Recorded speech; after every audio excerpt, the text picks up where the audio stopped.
Bonjour, j'allume le micro, ça ira mieux avec le micro. Bonjour, bienvenue sur les ondes de Radio Campus Besançon, en direct de l'école d'art Gérard Jacot à Belfort. Les sessions jacotiques, c'est tous les mardis de 13h30 à 13h45. Un rendez-vous d'un quart d'heure de radio expérimentale faite avec la bouche, avec les mains pour les oreilles. Aujourd'hui avec Emma, Enora et Anna pour une question importante autour de la notion de trou. Je vais leur laisser bientôt la parole après une petite introduction de notre cher Serge Gainsbourg. Je suis le poinçonneur des lilas, le gars qu'on croise et qu'on ne regarde pas. Y a pas de soleil sous la terre, drôle de croisière. Pour tuer l'ennui, j'ai dans ma veste les extraits du Reader Digest. Et dans ce bouquin, y a écrit que dégasse la coule douce à Miami. Pendant ce temps que je fais le zouave au fond de la cave, paraît qu'il y a pas de saut métier. Moi je fais des trous dans des billets. Je fais des trous, des petits trous, encore des petits trous. Des petits trous, des petits trous, toujours des petits trous. Des trous de seconde classe, des trous de première classe. Alors c'est Serge Gainsbourg qui nous introduit au thème d'aujourd'hui, ici à Radio Mystère, où on découvre les mystères de l'univers. En fait, aujourd'hui, moi je suis Marie, je suis avec mon collègue Antoinette. On va donc parler avec une experte, Une envoyée spéciale. en trou, une vraie trouologue, Sylvie Dupuis. Sylvie Dupuis qui va venir aussi, qui est en ce moment sur le terrain, à côté du trou que nous avons trouvé, le trou de Belfort. On vient de découvrir ce trou en haut de l'école d'art Gérard Jacot. Et voilà, donc on a demandé à Sylvie d'aller le découvrir avec notre équipe. Oui, et c'est pour ça, Sylvie, en ce moment, Sylvie, vous nous entendez ? Oui, bonjour. Est-ce que vous m'entendez ? Oui, parfaitement. Oui. Ici, il y a beaucoup de bruit de la circulation puisque nous sommes au trou de Belfort. Et voilà. Et bienvenue Sylvie dans notre radio. Donc aujourd'hui, vous allez nous amener avec vous dans ces trous qu'on vient de découvrir ici à Belfort.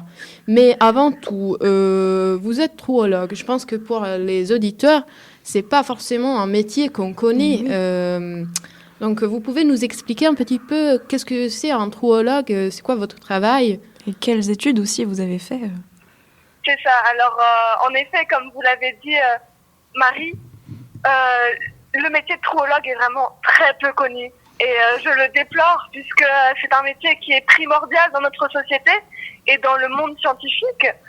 Donc, le métier de trouologue, c'est un métier de recherche scientifique sur les trous, c'est-à-dire l'origine du monde en soi. Ah oui, c'est vrai. Et donc, quelles études vous avez fait pour étudier les trous ? Donc mes études, bien sûr, comme tout scientifique normal, j'ai commencé par la fac en sciences. Mais un jour, j'ai eu un prof, Bernard Morito, si vous allez chercher sur Internet, eh bien, il était trouologue et il m'a donné sa passion des trous. Et c'est comme ça que j'ai commencé à étudier des trous.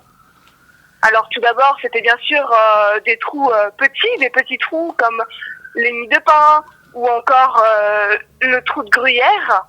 Et ensuite, il y a eu des trous moyens comme les seaux ou encore les trous dans les chapeaux. Et maintenant, aujourd'hui, nous sommes face à un trou, un grand trou. Et donc c'est la dernière catégorie.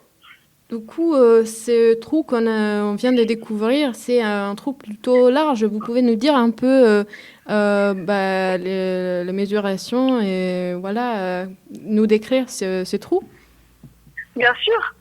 Alors déjà, je tiens à préciser que c'est un trou très mystérieux et très très très intéressant pour une professionnelle du trou comme moi, puisque il est tout à fait étonnant par sa taille.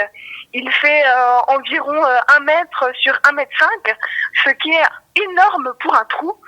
Et puis c'est un trou étrange puisqu'il sort de la chaleur aussi. Ah oui, de la chaleur. Mais c'est pas froid dehors dans cette période?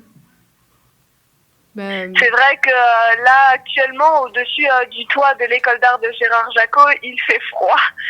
Mais dans ce trou, il y a de la chaleur qui en ressort. Là, actuellement, mon thermomètre calcule environ 15 degrés alors qu'on est à la sortie du trou. Alors, imaginez-vous à l'intérieur du trou à quel point il peut faire chaud. ah waouh, oui, ça doit faire très chaud. Et donc, vous êtes juste à côté. Et on s'attend aussi, on va vous suivre dans la descente. Et donc, est-ce que vous êtes préparé à descendre? Qu'est-ce qu'il faut pour descendre dans un trou de cette taille? Donc, bien sûr, pour toutes sortes de trous, il faut une combinaison de protection. Ici, c'est une combinaison en plus redoublée de protection contre la chaleur, puisque dans mes prévisions, la chaleur pourrait monter jusqu'à 100 degrés. 100 degrés. Et puis, bien sûr, il faut plusieurs appareils électroniques scientifiques, puisque je ne vais pas descendre dans ce trou seulement pour observer, mais aussi pour faire des relevés scientifiques. Donc, de température, d'acidité de la pierre ou des végétaux que l'on peut trouver. Et donc, dans votre descente, c'est quoi, qu'est-ce que vous vous attendez? Est-ce que vous avez un but précis en descendant ce trou aussi? Est-ce que vous connaissez déjà un peu la profondeur de ce trou? Alors, non, malheureusement, on ne connaît pas la profondeur de ce trou, parce que pour une seule raison, dans ce genre de trou aussi grand, il est impossible de calculer la profondeur du trou à part en lançant une pierre. Mais je vais essayer, mon but est de toucher maintenant le sol, le fond du trou, puisque c'est quelque chose qui n'a encore jamais été fait dans la communauté des trouologues. Oh oui, ok, donc ça semble une tâche plutôt compliquée, même si vous êtes experte, c'est pas dangereux?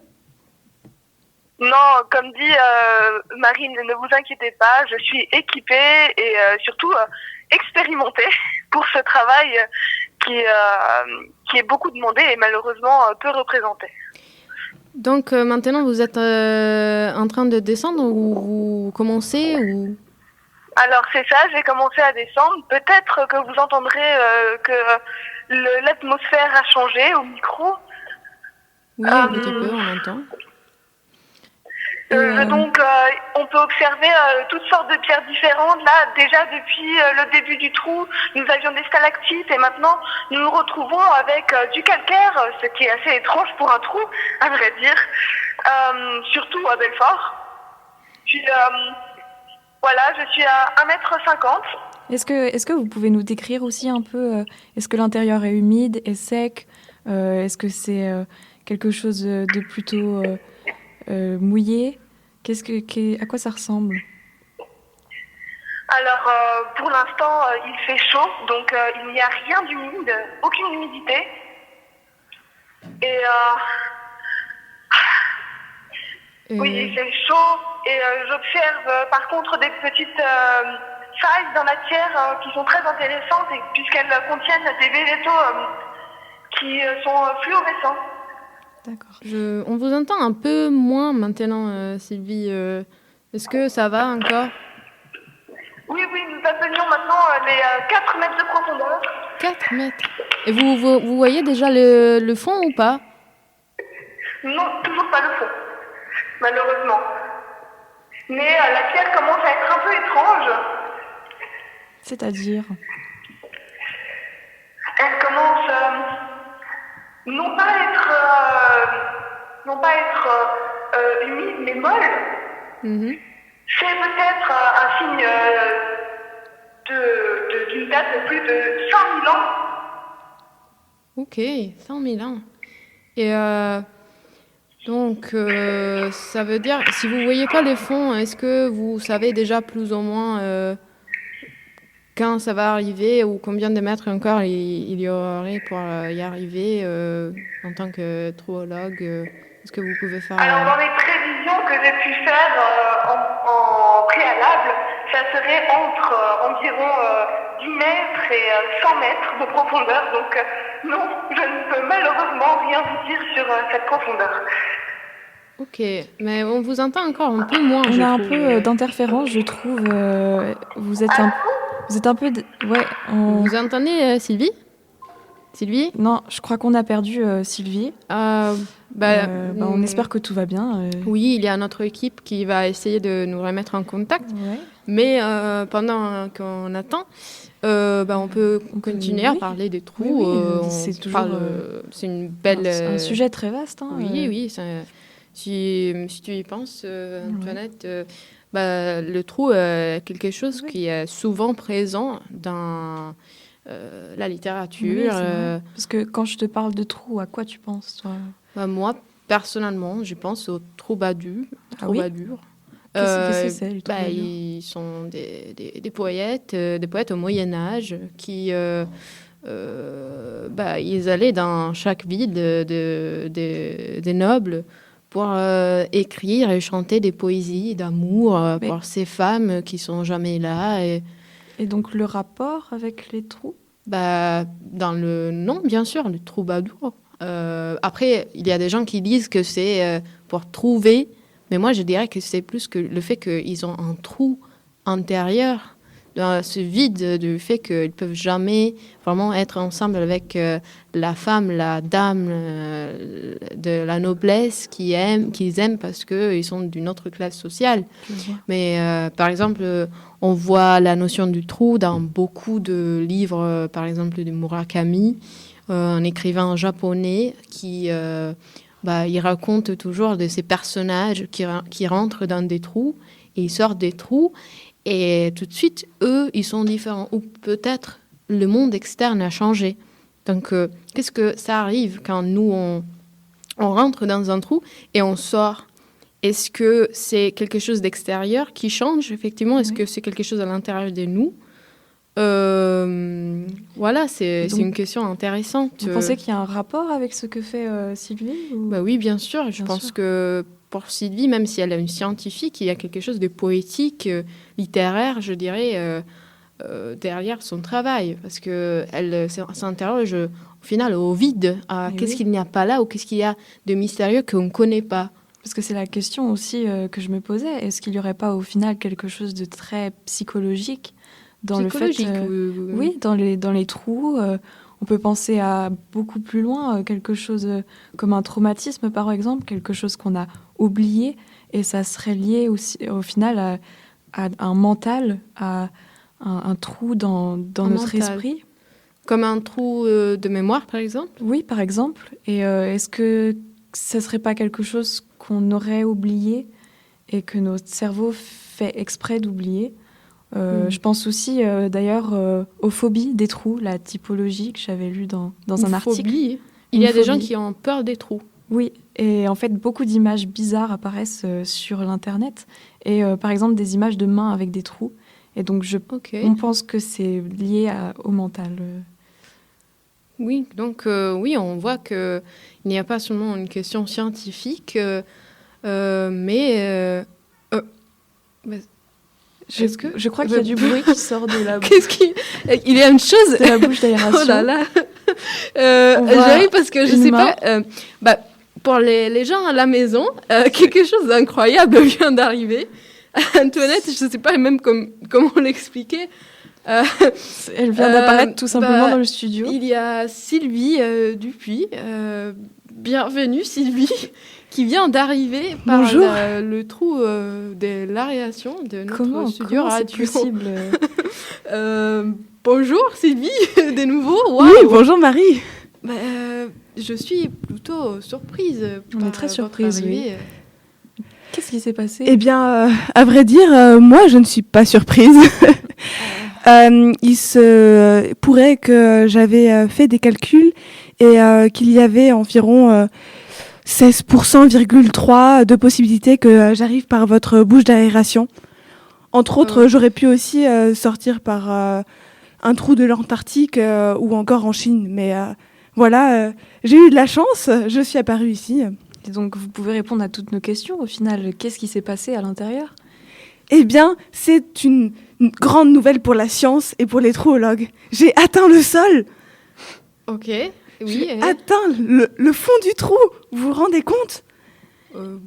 Oui, et ça veut dire quoi que vous... Concrètement, ça veut dire quoi ? Ça veut dire qu'on a la réponse à la vie, tout simplement. D'accord, oui. On a du mal un peu à s'imaginer. Et on a aussi de nombreuses informations nouvelles sur des espèces qui ont vécu il y a plusieurs siècles, plusieurs millénaires. Enfin, vous vous rendez compte de quelle importance ça a que j'ai réussi à atteindre le fond de ce trou ? Mais pour les écouteurs à la maison, est-ce que vous pouvez peut-être nous décrire un peu plus qu'est-ce que c'est un trou ? Est-ce que vous avez... Je vous ai justement ramené 3 sortes de trous différentes. Ah, wow. Voilà, On peut ramener des trous ? mais oui, on peut même en faire. Ah oui, c'est... Et donc, expliquez-nous un peu ce que c'est au final. Donc là, dans le premier trou, donc bien sûr, je vous ai ramené les trous de base, c'est-à-dire les petits trous. Donc dans le premier trou, on peut observer plusieurs cavités à l'intérieur même du trou. C'est un trou assez intéressant à observer puisque par les cavités, on observe le passage du temps. D'accord. Oui. Ce genre de trou, on peut l'observer dans plusieurs trous de notre quotidien, comme le trou de gruyère dont je vous ai parlé tout à l'heure. Ensuite, nous avons une deuxième sorte de trou. Lui, il est assez étonnant pour sa couleur. Sa couleur qui est une couleur fluorescente, enfin, vous voyez. Oui, on voit très bien. C'est vraiment un trou très très rare à trouver et que vous avez de la chance de voir là aujourd'hui, Marie et Antoinette. Voilà. Oui. Et donc le dernier trou est un trou intéressant, surtout par rapport à l'expérience que j'ai eue aujourd'hui, puisque comme vous pouvez l'observer par sa matière, vous pouvez d'ailleurs le toucher. Allez-y. Oui. C'est bizarre. Ouais, comme vous avez pu voir, il est mou. Oui, on est très choqués quand même. Je suis un peu dégoûtée, je dois dire. Oui. Et pourtant, c'est une expérience inestimable, à mon avis, Marie, de toucher ce trou. Eh bien, il est intéressant puisque c'est un trou qui est représentatif de la matière que j'ai pu trouver à l'intérieur du trou de Belfort. D'accord. C'est une matière tout à fait étrange et rare que l'on trouve que dans certains trous. Et donc après ça, vous allez l'étudier, vous allez faire des analyses de cette matière ? Oui, bien sûr, puisque elle définit totalement notre société, mais aussi l'histoire qui s'est passée auparavant. Ici à Belfort. Avec ces derniers mots de de Sylvie Dupuis, pardon, on va terminer cette émission d'aujourd'hui de Radio Mystère où on découvre les mystères de l'univers. Merci beaucoup. Est-ce que je pourrais rajouter quelque chose, s'il vous plaît ? Bien sûr, Sylvie. Merci beaucoup. J'incite tous les auditeurs à faire des trous, puisque c'est tellement intéressant, et intéressez-vous aux trous, enfin. Voilà, merci beaucoup. Merci beaucoup, Sylvie. De votre intervention. C'était hyper intéressant aujourd'hui. Merci d'être avec nous. On se retrouve la semaine prochaine. Pendant ce temps que je fais le zouave au fond de la cave, paraît qu'il n'y a pas de saut métier. Moi je fais des trous dans des billets. Je fais des trous, des petits trous, encore des petits trous. Des petits trous, des petits trous, toujours des petits trous. Des trous de seconde classe. Merci à toutes les trois pour cette exploration du trou. On reste encore quelques secondes avec notre cher Gainsbourg et ses trous. Des petits trous, des petits trous, des petits trous, des petits trous, des petits trous. Je suis le poinçonneur des lilas. Voilà, et on vous donne rendez-vous la semaine prochaine pour une nouvelle session jacotique. Et les sessions jacotiques, c'est tous les mardis de 13h30 à 13h45 sur les ondes de Radio Campus Besançon. Merci à vous, bonne semaine. Mon ciel de faïence, je ne vois briller que les correspondances. Parfois je rêve, Expérience radio expérimentale. Chacotique.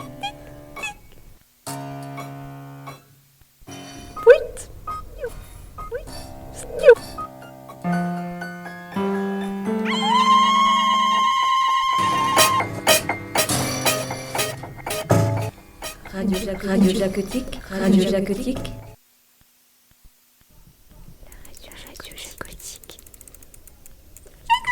Radio Jacotique. Radio Jacotique. Radio Campus. Tis. Radio Campus. Radio Campus. Radio Campus. Campus Radio.